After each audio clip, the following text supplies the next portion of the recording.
Customer journey mapping is widely regarded as a powerful business tool, but what is its core purpose? Why is it worth the investment of time and resources for companies? Ana Maria Morena dives deeper into these questions to shed light on its value. From an exec standpoint, it's really saying, like, do you need new technology in the upcoming years? Do I need to have chatbots on my website in the next few months? Do I need a new warehouse management system? Will I need new headcount or new team members now that I'm going to be running these chatbots, or now that I'm going to be increasing production in the warehouse? Do I need to ask for more budget from the board in the next 6 months or 12 months to have this type of technology or these types of flows, And in general, do I have to start preparing myself and my team for elements of change management or stuff like that I'm going to have to deal with in the upcoming months, because we are sort of on this blueprint that's been mapped out? And also measuring what's the output of my team, like how many little boxes did we add this year, and did we show growth compared to an original customer journey map? So it's a good exercise to do this once a year to really like plan out growth and check that out. But that's sort of how executives can benefit from this type of a mapping. And then we have the managers, so it's really for them, what they'll gain out of this is to see, does our current communication plan make sense? Are customers getting an email from a form that they filled out on the website, and then are they also getting another form from customer service, because it's two different teams and it's two different automations and we weren't sure, and customers are kind of like, why am I getting two emails about the same thing that I just ordered about online or whatever? And it's really to see also, do all the communications have the same branding, the same tone? Like, are the customer service emails a little more ghetto because it's a different system?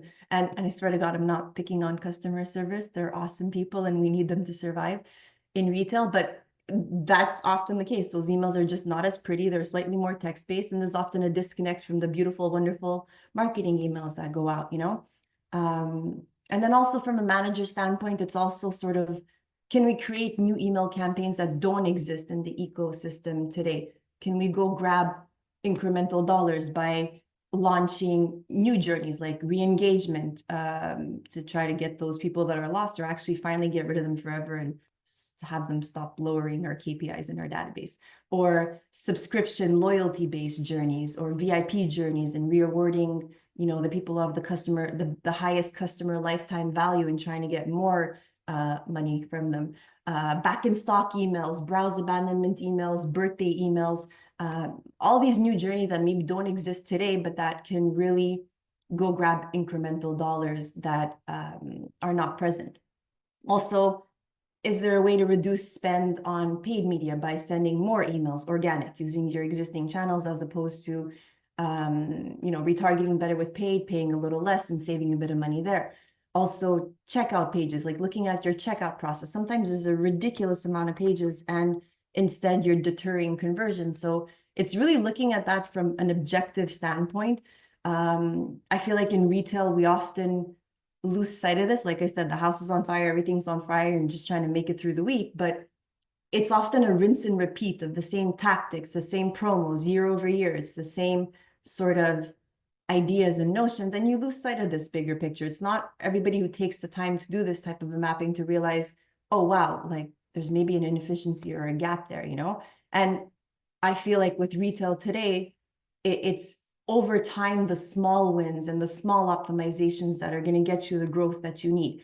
You can't be launching new technologies or new websites, or like nobody has the budget to be launching a new website or investing in new tech absolutely every year. So how do we win at this game? By going and grab the little sort of incremental dollars here and there that this mapping shows you.